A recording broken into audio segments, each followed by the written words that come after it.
In this video, I'm going to be talking about a Spanish FNAF fangame series that wasn't very well known within the English community. That is the Rebirth of Darkness trilogy. Before we get into the series though, let's go over the interesting backstory behind its developer, The Raven, formerly known as Dark Gamer Salvage. They've actually made a lot of FNAF fangames, however the vast majority of them are lost to time. All of these games were very obscure, so much so that there's just one video of most of these games, and many of them don't have a video at all. I gotta give a shout out to Retrospective, who made almost every video on The Raven's lost games, and is a reason we can see what the games were like when they were still playable. Quick update, a week after finishing this video, Retrospective deleted his channel. Luckily though, since the video was already finished, I was able to analyse these lost games. The first FNAF fangame series they made was a Sparky's Diner series. There were 7 games released from 2018 till 2019. Sparky's Diner, Sparky's Diner 2, Sparky's Diner Reborn, Sparky's Diner Reborn 2, Sparky's Diner 3, Sparky's Diner 4 and Sparky's Diner Remastered. The games were very amateur, having low quality models, and the nights in Reborn seemed to never end or last longer than 11 minutes. We only have footage of the demo for Sparky's Diner 4, so it's possible that the game got cancelled. They also made 2 Five Nights at Bendy's. There's nothing known about them, but maybe they were based off the Bendy and the Ink Machine games. Other games that we know nothing about are Ultimate YouTuber Night, Five Nights at Freddy's 3D, FNAF Ultimate Battle, and Doom at Freddy's. They also made a game drop page called Toy Chica Cinema 4D and Five Nights at Freddy's Decompiled. I'm guessing they made a Toy Chica model in Cinema 4D and released it on Game Jolt. Said model appears to be lost. And I guess they also released a decompile for FNAF 1, but I don't know for sure.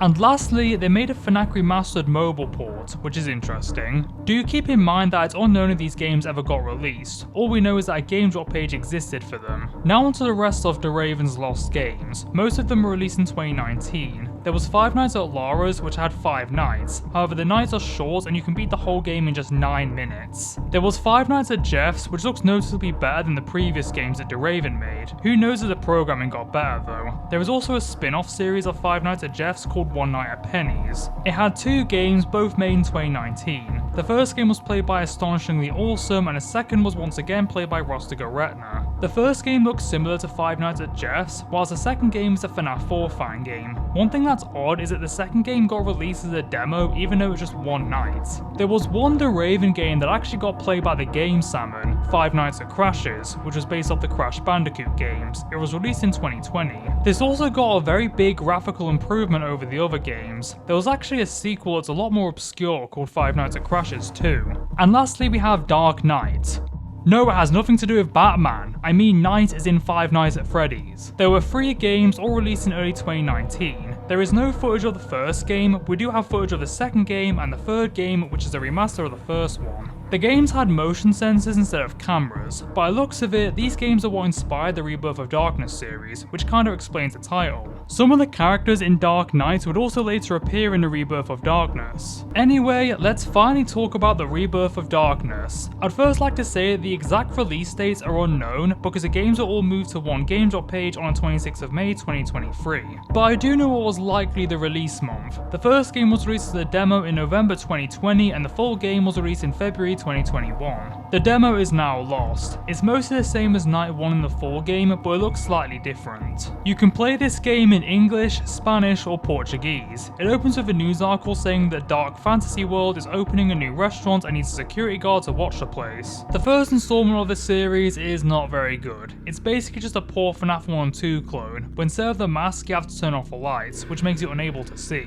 There is a power usage system which goes down when you view the monitor or close a door. However, it'll never come close to running out unless you have the door shut the whole night. It's basically just a means of stopping you from beating the game by having the lights off the whole time. Most animatronics do the exact same thing. They'll show up at one of your doors and you have to either close the doors or turn off the lights. Turning off the lights is a much smarter move because they might leave just 2 seconds after you turn them off. You can only see the animatronics' green eyes when they're at the door. The animatronics are very aggressive, but they're so easily dealt with that it doesn't matter. Now let's talk about the animatronics. So the visuals of this game are a mixed bag, and that includes the animatronics. You have Dark the Metal Rabbit, Juki the Parrot, Banny the Bunny, and Claudine the Poodle. Dark and Banny just look like recolors of Bonnie, and Juki just looks like a recolor of Toy Chica. Sure, the animatronics are very very well textured and they do have more bulky designs compared to the FNAF characters, but I legit struggle to not call Juki Chica, and Banny and Dark just look too similar to each other. In fact, they're literally the same models, just with a different colour. Dark is red and Banny is magenta, Dark is male and Banny is female. Banny does have two different coloured eyes, which means you'll always know if it's her when she's at the door. I will say that it's a bit strange that they didn't make Banny look more feminine, apart from being ever so slightly thinner. Most of the time I'm fine with it, you don't need to make your female animatronic look overly feminine, but considering how these characters look exactly the same, they could have maybe done something like that with Banny to make her look more distinct from Dark. Claudine is definitely my favourite, not just because she looks the most distinct, but also looks the most creepy, closely resembling a vintage Chuck E. Cheese animatronic. The animatronics do look good overall, but a bit uninspired. Juki acts different to the others. She'll appear at the left door. When you see eyes at the leftmost side, that's her. You can't turn the lights off for her, you just have to close the door. It's best to then start checking the cameras to make sure she's left. The problem with Juki is that she has a randomized kill timer and has a chance of killing you instantly when she appears at the door. Putting that aside, she doesn't really add much to the game. There's two more enemies that I've neglected to mention. One is Golden Claudine. She isn't in an extras or custom night, so I think she's supposed to be an Easter egg. However, she has a high chance of attacking and is actually the second biggest threat in the game. If you pull your monitor down, she can appear in the office. When she appears, you have to turn off the lights for a second. What makes her so annoying is that there's a bug where you won't actually see her when she appears in the office, so she can sometimes just kill you for no reason. If she kills you, you get a kill screen and she crashes your game, which becomes very tiresome. Quick side note, I do not like it when enemies crash your game in FNAF fan games. It works with Golden Freddy and Shadow Bonnie because of how rare they are, but when your character is this aggressive, crashing your game is just irritating. Also, a puppet-like character is in the game and has quite a unique design, I will say. I'm actually not too sure what its name is, so I'm just going to call it the puppet. You have to wind the music box down. However, the puppet does not kill you if the music box runs out, or should I say runs in. If the music box runs out, they'll appear in your office, and I guess spook you, but they do literally nothing. To make matters worse, the puppet could actually kill you in the demo. Why did they then decide to not make the puppet kill you? There's also a sanity mechanic that I have an idea of what it does, but it doesn't really hinder you much. I'll talk more about that later. Let's talk a bit about the visuals. The location is just kinda mid. It's a generic FNAF location that doesn't really look that creepy. The office is way too big to induce any feel of claustrophobia. Sure, it's very well made, but like the animatronics, nothing stands out. I do like the sounds though. They certainly do add tension until you realise just how easy the game is.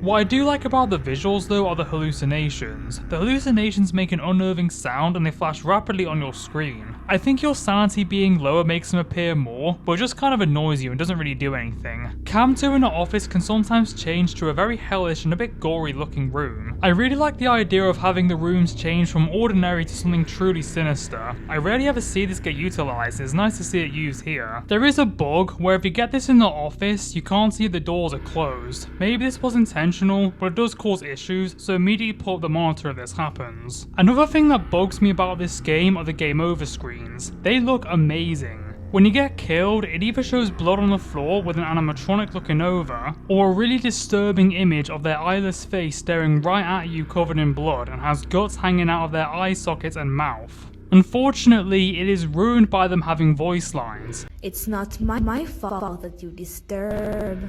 I'm personally not a fan of animatronics having voice acting in FNAF fan games. It can be done right, but I don't like it when they say something after killing you. If these game over screens had no sound and just dropped in right after the game over static ends, it would make for such a haunting encounter. There is very little lore to this game. The character who you play as is Hernan Daniel, who is Latin American, which is likely a reference to the game's origins. Anyway, they told me that you are Latin American, but you know English, so calm down. The phone calls and voice lines are in English regardless of what language setting you have. The only interesting thing about the phone calls is that the phone guy dies, but not whilst recording a message. He mentions in a Night 3 phone call that the animatronics are acting aggressive. Can you tell the boss to check the AIs of the characters?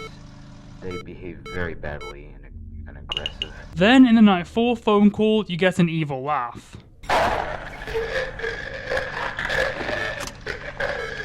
This game does have cutscenes between nights. A few of them have voice acting, which are subtitled in Spanish or Portuguese if you decide to play those versions. The first cutscene has a black and white image of Claudine. This is a photo that an employee took of her making a creepy expression. The phone guy mentions that there was an accident in 1997, but the subtitles say 1987. Maybe the accident of 1997 affected him.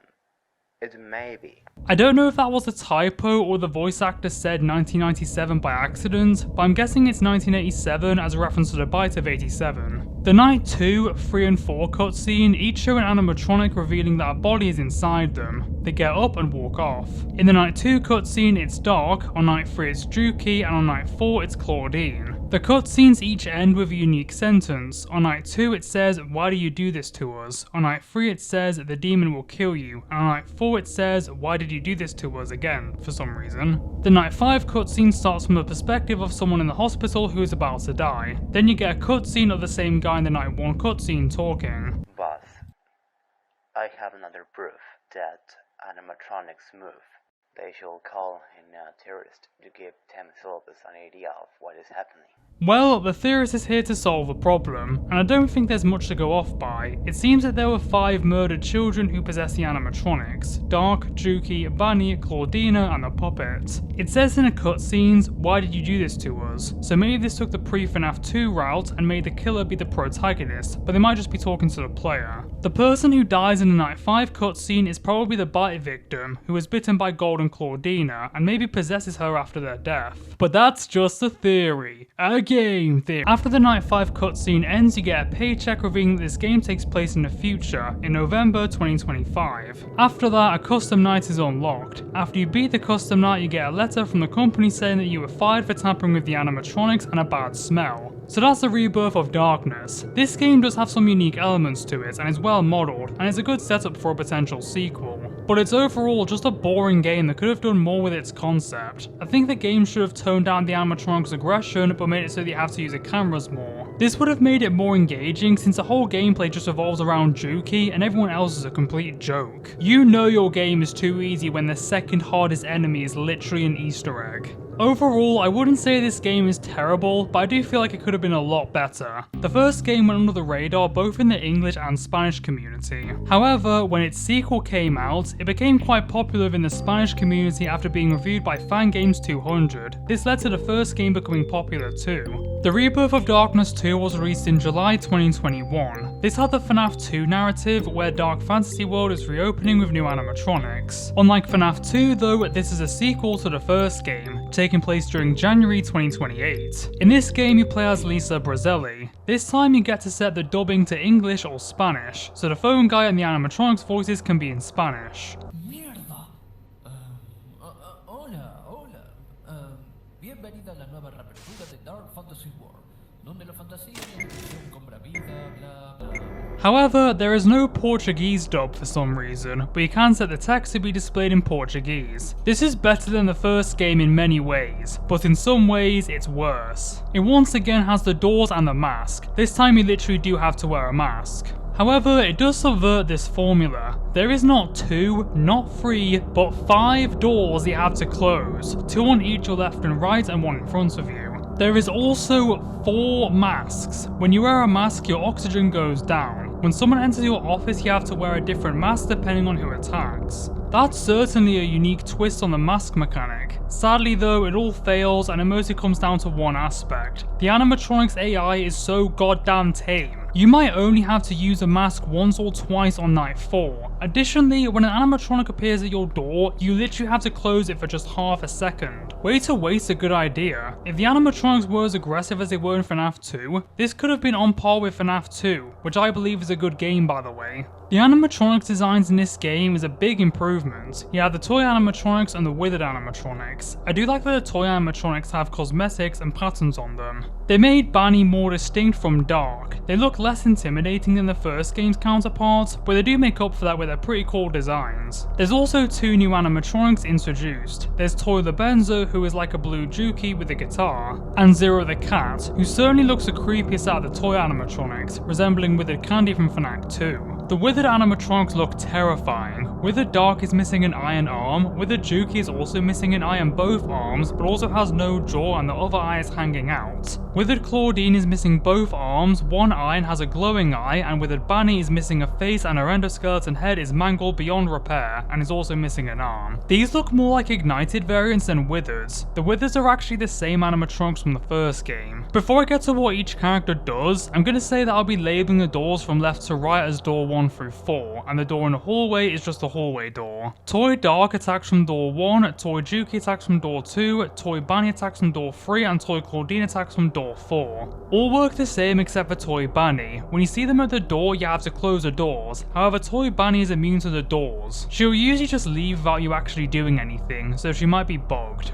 If you take too long to close the door, they'll enter your office. When someone enters your office, they'll increase your panic meter, which acts like an exposure meter. So you've got to make sure the animatronics don't get in. The withered animatronics in Toilet Benzo will not appear at your doors and will instead just go straight to the office. It makes sense for why the animatronics' aggression would be low, because if they attack too much, the game would be completely luck-based. But why even have the panic meter? It's not like the doors are useless. Just have the toy animatronics increase the panic and fix Banny. And have the withered not increase your exposure. It would still make them for a challenging threat. Also, there is a vent in Cam 11 which is completely pointless. In fact, the cameras in general are pointless. I never saw anyone enter the vent. Zero acts very different. She'll attack from the hallway in front of you. She'll make her way towards you in 3 phases. When she reaches the office, she'll kill you instantly. So you have to be paying attention to her a lot. This sounds like a standard boring FNAF fan game. However, night 5 is when everything goes from mediocre to awful. The nights in the first game last 6 minutes. The nights in the second game also last 6 minutes. However, night 5 in the second game is 12 minutes. 12 minutes is way too long for a night. It also makes it very luck based because your panic will max out around 4 to 5 AM. And then you've got to play through the whole 12 minutes again. Night 5 is just so boring. Barely anything happens, so it doesn't come close to warranting it being that long. And there is nothing to encourage you to continue playing it. On a different note, let's talk about the visuals. It's just kind of the same thing as the first game. The location is well made, but it's not really anything special. The office layout is unique, but I guess it's just a FNAF 2 office with more doors. This game is not scary at all. The sounds don't add too much, and the game loses any kind of fear factor because of how uneventful it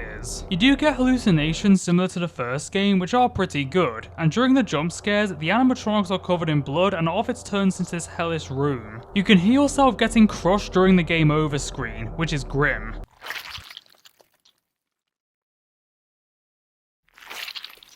Also, there's this Sparky the Wolf looking character who can appear in your office occasionally when you pull your monitor down, however they do absolutely nothing. Interestingly, there was actually 3 scrapped phone calls in the game. After listening to them, it's easy to see why. The voice acting was very awkward and some of the dialogue was cringy and clashed with the tone of the game.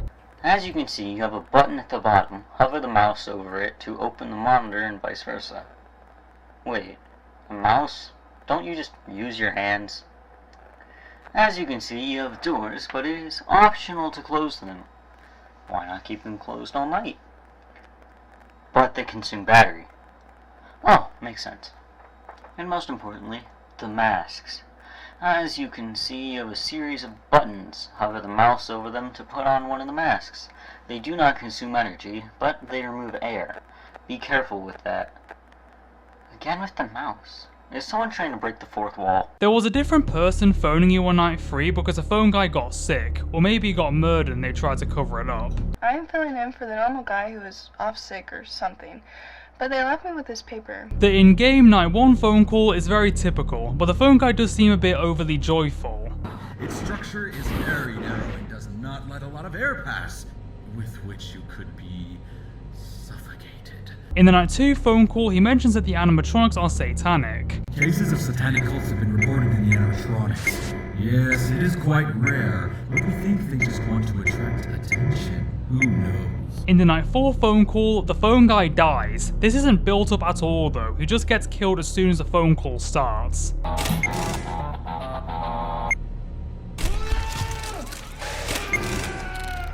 I thought the phone guy was going to be a twist villain because he seemed very suspicious, but no, he just gets killed off, unless someone else gets killed in the phone call, but nothing is confirmed. At the end of each night you read a report. In the night 1 report it says that Dark squeezed a child so hard that he started to bleed as he pulled a weird face. The night 2 report implies that multiple dead bodies were found and had been mangled. One thing that I do like about these games is that they are very graphic for a FNAF fan game, but they don't go too far with the shock value. But then in the night 3 report it says, "Help, they cut off my arm. They took out a good piece. It hurts a lot. I need the police to come. Yeah, please." I'm sorry, but I couldn't help but chuckle at this. It seems a bit goofy. Maybe if it was a tape of someone screaming before dying, it might have been impactful, but it just doesn't come off as realistic. Then after night 4, you get a FNAF 2S cutscene which shows you inside a suit next to Juki and Claudine. Then Golden Claudine shows up. After you beat night 5 you get a paycheck, you then unlock night 6. After beating night 6 you just get another paycheck. Also apparently night 6 takes place on the same day as night 5. Then you unlock Nightmare, which is just a harder night 6 but has blood red tints covering the screen. Upon beating it you get fired for manipulation of the animatronics and a rag style. Then you unlock a custom night which has a bunch of challenges. Beating them will give you a trophy in your office. There's Harem Night, Toys Night, Old Nightmares, All Nightmare, Hiding the Beaks and Ultimate. If you beat the max mode nothing new happens. So that's a Rebirth of Darkness 2. It's difficult to say whether or not it's better than the first game. It's certainly got more original ideas, most of them are really good, but all of them are wasted on such a weak gameplay. I do admire the ambition, but this is yet another FNAF fan game that proves that you've got to commit to making your concept come to life, or just end up being a bland FNAF fan game. It's difficult to dislike these games though. As bad as they are, a lot of effort was clearly put into them. There is one last thing that I didn't mention about the second game. You see where I'm going with this. After you beat night 5 to 8, you get an icon of Banny, Juki, Claudine and Dark. If you click Dark, which you get after beating the max mode, you get a cutscene of a new Dark animatronic talking. "I do not know what I'm doing here. On this giant rock that everyone calls Mars. I don't know what I was built for. Everything is weird. I should feel emotions. I should. But I can't. I do not know why I'm a nightmare for all who see my presence. I only have one goal.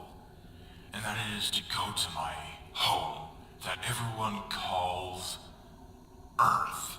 It then says free, teasing that a Rebirth of Darkness 3 was in development. The Rebirth of Darkness 3 was released in April 2022. It came out 9 months after the second game and was a lot bigger than the last 2 games. This game didn't get released in Portuguese this time, probably because it was too difficult to fully commit to it, considering how the second game didn't have a Portuguese dub. The game opens with 2 cutscenes. The first one is just some guy monologuing about the animatronics. You can customize the difficulty from easy, medium or hard, which are I'm too young to die, come on but don't be rude and ultra violence, clearly as a reference to Doom, which this game appears to have taken some inspiration from with its setting. Then you get a second cutscene which reveals what you all clicked on the video for. This game takes place on Mars. In November 2030, humans landed on Mars. You get a cutscene of an astronaut landing on Mars. In the background there's a news article saying that a new dark fantasy world location is opening on Mars and is looking for a night guard. There's also another news article that talks about how they're planning on setting up a base on Saturn. How advanced is the technology in this game? This puts other FNAF fan games to shame. In this universe, the technology has gotten so advanced that they are literally building a base on Saturn.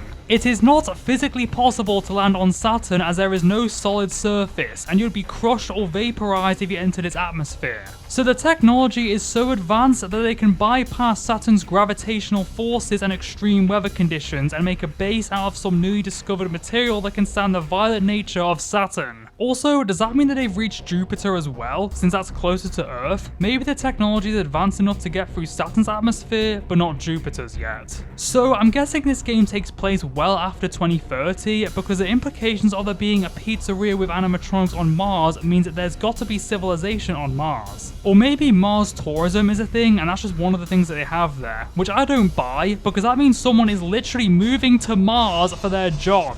What the fuck, man? It says that you do get $3,200 a week, but that could very well be minimum wage in a timeline where something like this exists on Mars. As cool as it sounds to go to Mars, you can't deny the safety risks of going there, hence why we probably won't have landed on Mars by 2030. Even if this was $3,200 a week in today's value, that seems very low to move to another planet. If this game actually does take place in November 2030, then that means that their number one priority when they landed on Mars would be to set up a pizzeria with animatronics that have been known to kill people. SpaceX, I hope you're taking notes. I know I've spent a lot of time so far dissecting the game's premise, but this really is one hell of a universe expansion. Anyway, let's actually talk about this game. When you start night 1, you get a computer voice that instructs you on what you're supposed to do. Hello, my name is Project L, better known as Lexus Software, Dark Corporation's AI. Welcome to Dark Fantasy World, where fantasy and fun comes to life. You are in a base on Mars, but don't worry, the systems are very advanced and there won't be many problems with the oxygen. I really like the look of this game. It's very distinct from any other FNAF fan game. It really does go well with its Mars setting, looking like a space-themed pizzeria. You really do feel the sense of scale of a location, as it's one of the biggest locations I've seen in the FNAF fan game. You also get to look at the outside of the pizzeria, getting an awesome view of Mars. However, I can't exactly say that it looks scary. I don't think it's really supposed to be, since the lighting is very bright in every room. I do feel like that it could have used a Mars setting to create its horror, but it does still look really good. This does, however, though, have one of the scariest rare startup screens I've ever seen.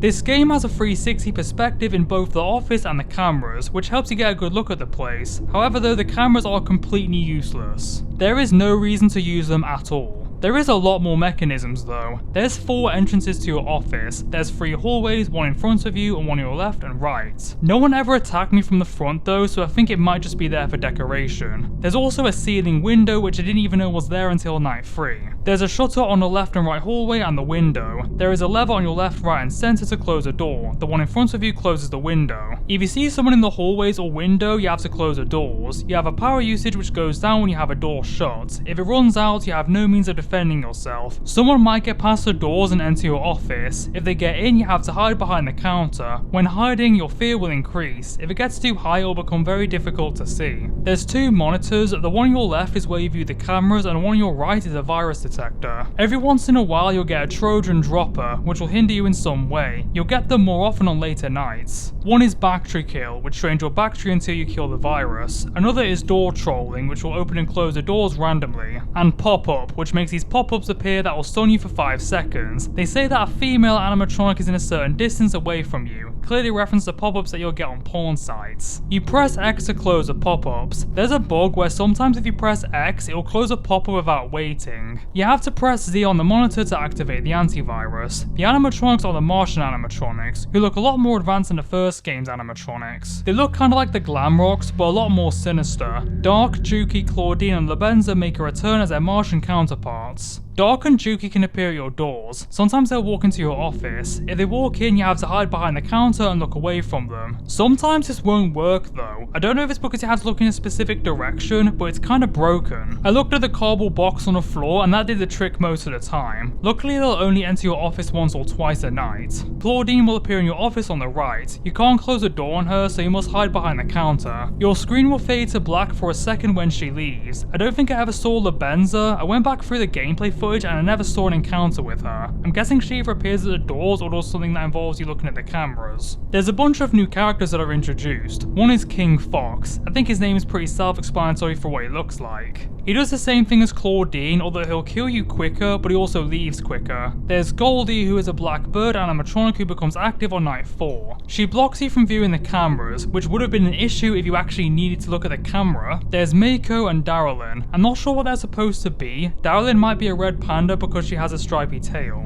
Both will attack from the window. They make no sound cue when they appear, so you've got to be checking the window constantly. Also, is it just a perspective, or are these characters huge? They look like they're the size of the room when they're at the window. Maybe it's magnified. There's Plucky, who I think is supposed to be a chicken. He's the only male bird in the series. He's also the biggest threat in the game. On paper, he seems pretty simple. He appears at the left door and you have to close it. However, he is a lot more aggressive than the others and he can't appear in the office. The problem with Plucky is that if you get the door trolling virus while Plucky's at your door, you could get killed instantly. To stop this, you should be on the monitor ready to press Z at the moment you get the virus. Whilst looking at the screen though, you could get killed by Darylin or Mako. I find it a bit silly that there's two new bird characters that are just recolors of Juki and Lobenzo. It just has less creativity behind the animatronic designs. At first I thought the reason why Banny was absent from this game is because she's basically just a gender swap version of Dark. But I don't really see why now though, since the new characters are just the same. If you take too long to reboot an error, you'll get an error message and your game will crash. The gameplay is a lot better than the first two games. It's much harder and actually has tension to it. Unfortunately though, it's not that good. It's pretty much just reliant on RNG and there's very little skill involved. One thing that I've not mentioned yet is that this game has a rare criticism of having pretty awful controls. While in the antivirus monitor, you press the arrow keys to navigate to the exit button and enter to select. You also have to press enter to exit the other monitor.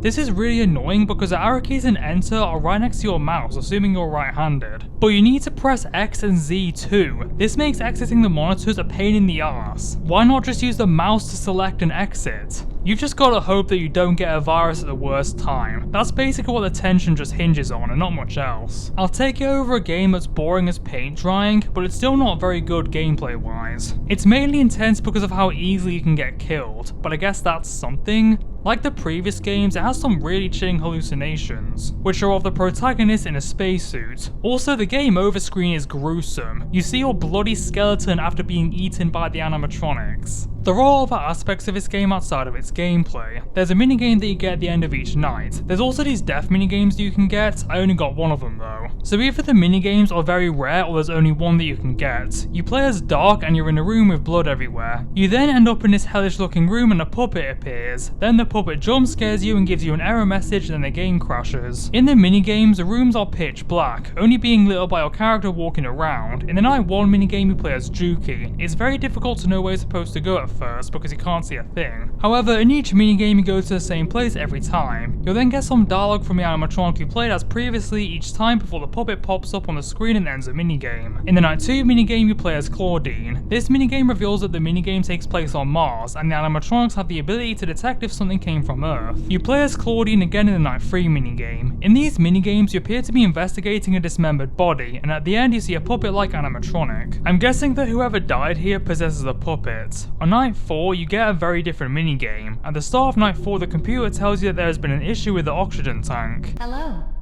On this night, we suggest you refill the oxygen tanks hours before there was a failure that broke the systems. See you there. So at the end of night 4 you have to go to the maintenance room to fix the oxygen tanks in a building. You have a monitor that you use to charge the oxygen system. Dark and Juki are coming for you. The room is very dark though and you have to use a light to see them. When they get very close to you, you can repel them by holding the light in their face. Whenever they move closer, they'll make a sound. This is very easy, but it is something to break up the monotony. After you beat night 5 you get attacked by Dark, you then are told to spam control. It then cuts to you in a space shuttle leaving Mars. On the way out, you almost get hit by an asteroid which collides with another asteroid in what is a pretty cool sequence. Then the credits roll. Then after the credits, you get another cutscene of you in a space shuttle approaching Saturn. Then it cuts to an animatronic opening its eye. You then find out that it was teasing a Rebirth of Darkness 4 which would have taken place on Saturn. Like I said earlier, you can't land on Saturn. It is made out of metallic liquid hydrogen which is highly toxic and will crush you into bits as soon as you enter its atmosphere. And I guess Raven realised this because the Rebirth of Darkness 4 was cancelled. Okay, jokes aside, it was actually cancelled because of stress and Raven was struggling with motivation. Aside from how illogical its premise is, it's kind of a shame that it got cancelled. The teasers do look promising. After beating night 5 you unlock a custom night. From what I've heard, the max mode is impossible. You'll always run out of power as you constantly have to be shutting the doors. So that marks the end of the Rebirth of Darkness series. Rebirth of Darkness 3 is not a great game. The gameplay is unique, but it's quite lackluster. It's completely luck-based, and it gets kind of boring after dying so many times when it's out of your control. That being said, this is one of the most original FNAF fan games I've ever played. It looks fantastic, it takes place on another planet, which is a concept that is as old as time, but this is the first FNAF fan game I've actually seen execute the premise well, even if it is a bit silly, with some really well made cutscenes and scary imagery. I would recommend checking this game out if you want to play a FNAF fan game that's unlike anything you've ever seen before. However, don't go in expecting the gameplay to be mind-blowing because it's nothing special. I'm not done yet, because there was a reboot planned for the Rebirth of Darkness, but before we get to that game, I'd like to talk about another FNAF fan game that The Raven made. It's not part of the Rebirth of Darkness series, but it's a very interesting game still. That game is Daisy's Hellshift. It was released in December 2022. You play as a paranormal investigator named Thomas, who has been hired to look into strange activities surrounding the animatronics at Daisy's Pizzeria. The nights are referred to as the names of the days. The office is quite different to your average FNAF fan game office. You have a desk with an 80s computer in between two hallways. Similar to FNAF 4, you have to walk over to the doorways and listen for any noises. If you hear something, you have to close the door, and if you don't, you have to shine a light. Unlike FNAF 4 though, if you see someone, you can close the door. You have this ghost box that makes an aggressive static sound when someone is at the door. If you shine a light when someone is there, you'll die. If you walk away from a closed door, it reopens. The visuals are a step down from Rebirth 3, which is to be expected. It still has really good graphics. The office is very detailed and the game overall does feel cold and lonely. However, it's nothing really remarkable. The rooms and the cameras are once again nothing really special. If you're curious, by the way, the game takes place in 1987, which explains the old-fashioned computer which has poor camera quality. I do like the animatronics. They look like a combination of the animatronics from Five Nights at Candy's and Those Nights at Rachel's. One thing that does bug me though is that you can clearly tell that these are the same models, just altered to look like different animals. You have Daisy the cat, Jeff the dog, and Nicanor the turtle. Jeff and Nicanor act the same, but Jeff goes to the left and Nicanor goes to the right. I never saw Daisy in the hallway, so she might only appear in her jump scare if you shine a light in the hallway when you're not supposed to. From night 4, you'll occasionally hear a loud buzzing sound. If you hear it, the power will start to drain. Oh yeah, there's power usage by the way, which goes down when you close the door or use a camera. You have to find a pop-up that says updating firmware and click cancel. There's one more character I haven't mentioned, Void, who becomes active on night 3.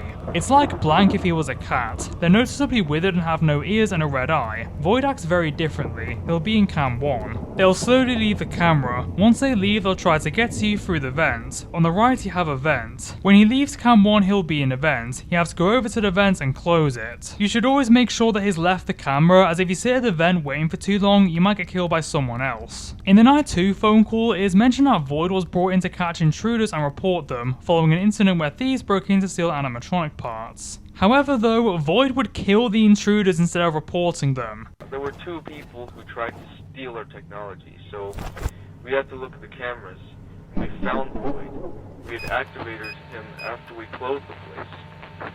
But instead of him following the protocols we programmed him to follow, those were obviously to catch intruders or thieves to report the situation. But instead of that, poor idiots didn't make it out alive. Stand your ground, I guess. One element from the Rebirth of Darkness series that this game does carry over is its creepy hallucinations. They aren't as disturbing as the Rebirth of Darkness games, but they do add to the atmosphere. This game can be intense at times with its FNAF 4-like gameplay and how quickly the animatronics can kill you when they're at the door, although I do find it a bit too easy. You only need to use a monitor to watch Void and occasionally cancel a firmware update. Void typically attacks once a night and the power will usually only drain once a night. So you'll basically just be checking the two doors most of the night. There is one big aspect to the game that I've neglected to mention. This game has lives. You start off with 5 lives. Whenever you die, you lose a life. When you beat a night though, you gain a life. Now, this isn't what it looks like. You won't go all the way back to the start if you die. Instead, you'll just have to replay the last night that you were on. If that happens, your lives will refill and you'll go back to 5. This isn't really an issue because I only died 6 times in my night 1 through 5 playthrough and I never had to replay a night. It is mentioned that FNAF is canon to Daisy's Hellshift in some way, as Fazbear Entertainment is a rival pizzeria that is not doing as well as Daisy's. In fact, there was even a theory that the burglars Void killed were sent by Fazbear Entertainment to steal the animatronic masks. We don't know who the hell those people were. My boss says they could have been burglars hired by Fazbear Entertainment. That's because of the bear and rabbit masks. Whatever. Maybe they were just good-for-nothings who wanted to steal our technology. In the Night 3 phone call, it is mentioned that screaming was heard in one of the rooms. Some clients reported hearing screams of pain in the room of Chamber 1.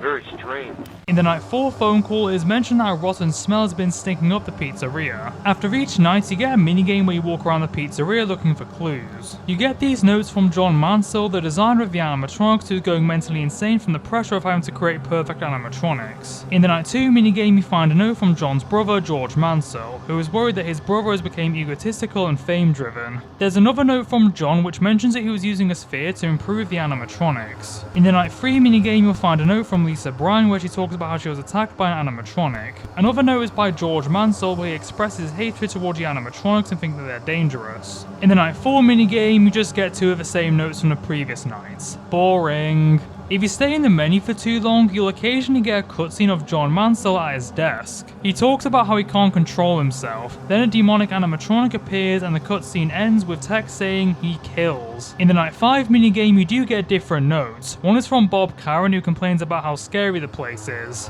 The other note says, "I'm behind you." You then see a letter sent from Thomas to the Mansell brothers telling them to close the pizzerias because the devil is going to be very aggressive. Then Saturday is unlocked. You are greeted by the only enemy on Saturday, a devil cat named Zezbet. Zezbet is his evil spirit who has caused all the incidents at Daisy's pizzeria. He was trapped in a sphere and went insane. He has turned the animatronics evil to get revenge. He says after centuries, evil will triumph, so he was trapped in a sphere for hundreds of years. Saturday opens with a pretty disturbing phone guy death. What the hell are you doing here? This is dangerous. Get out of here! Oh no. Oh no! What the hell are you? Saturday is a boss fight with Zezbet, and this is such a weird boss fight. So Zezbet will only kill you if you run out of power. He has two means of attacking you. He can attack from one of your doors or one of the cameras. He'll growl whenever he attacks. If it's loud, he's at one of the cameras, and if it's quiet, he's at one of the doors. What's really misleading though is that the instructions got them mixed up. Bruh. Like, how did you mess that up? If it's in the camera, you have to click on him when you see him. If it's at the door, you have to either close the door or shine a light depending on if you hear something. If you take too long to click his head, you'll lose 10% power. If you take too long to stop him at the door, he'll make the clock go back an hour. If you click his head twice, the clock will go forward an hour. This night is probably the most luck-based night I've ever played in a FNAF fan game. Zezbet's move timer is completely randomized, nothing is held back. If you're lucky enough, he will literally appear in a camera 5 times back to back. If you manage to click him every time, you'll be jumped ahead by 3 hours. At the same time though, his timer when he's out the door is stupid. He can literally leave as soon as he appears, decreasing the night by an hour, and there's nothing that you can do, so you better be quick. This does leave some potential for speedrunning. It's kind of a shame because I really like the build up to Zezbet, and he seems like an imposing threat when you see him in the cutscene. But it ends up being this clusterfuck of a night that has the strangest RNG ever. The best thing to do is when checking the doors, just close them right away since it's so aggressive. Then when you beat Night 5, you just get this basic ass paycheck that never actually states what happens after you defeat Zezbet. I guess the pizzeria became normal again afterwards, but I would have appreciated some closure. Bit of a weak ending if you ask me. There is a custom night that you unlock after beating Saturday, and me as a long retired max mode player actually managed to beat it. It's basically a normal night at the highest difficulty, but then at 3 AM, Zezbet becomes active. You would think that would make the night harder, but no, it actually makes it easier, because if you get good enough luck, you'll reach 6 AM very quickly.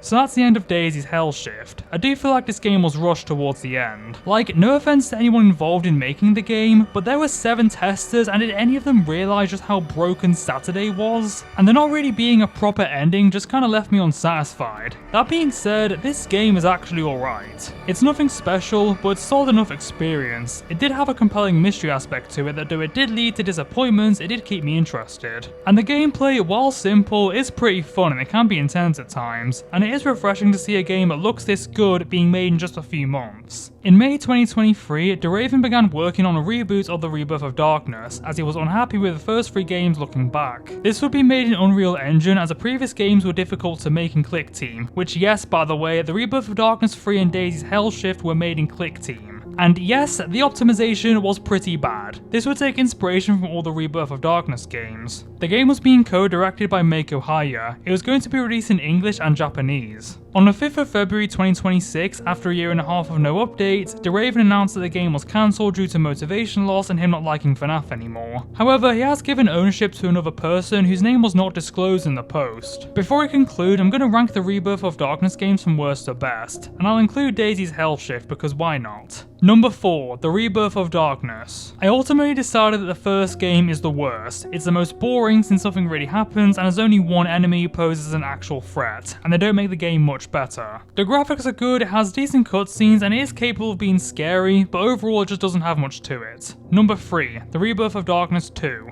This is better than the first game because it's more eventful, you actually have to be checking the doors constantly, but still not a good game. Like the first game, not much really happens. I prefer the look of the first game ever so slightly, but I'll take better gameplay over better graphics. This game would have been significantly better if they didn't make Night 5 12 minutes long. It wouldn't have taken the number 2 spot, but would have maybe given it a 5 out of 10 instead of a 4. Number 2, The Rebirth of Darkness 3. I love the concept of this game, even if it is completely ridiculous. It has one of the most unique settings I've ever seen in the FNAF fan game, and I really like the opening and ending cutscenes. Unfortunately, the gameplay holds it back from being great. It's a lot better than the first 2 games' gameplay, but it still gets boring as it's almost entirely luck-based. It's probably my favourite game that DeRaven made, but objectively I can't really say it's the best when it's not really a good game. Number 1, Daisy's Hellshift. Yes, I believe that Daisy's Hellshift is better than the Rebirth of Darkness 3. It has easily the best narrative, but even then it's flawed. The main reason I have it ranked at number 1 is because I never actually found it boring. It still has a cool concept and really good graphics, even though the location isn't anything special. So that's the end of the Rebirth of Darkness series. I can kinda see why none of these games made much of an impact and remain obscure within the English community, since they are style over substance games, but they are certainly very interesting games and I totally get the appeal of them. These games came out during the security breach era where everyone started to prioritize graphics and attempt to join the fanverse. I can't exactly say that these games didn't fall into the graphics over gameplay trap, but I really do appreciate the ambition and like these games did not hold back to make the games more kid friendly. They go all out on the horror aspects. It would be awesome to see a remake of these games, since I really do think they had the potential to be truly outstanding FNAF fan games. Who knows if the reboot of Rebirth of Darkness will ever come out, but I do wish good luck to whoever's directing the game now.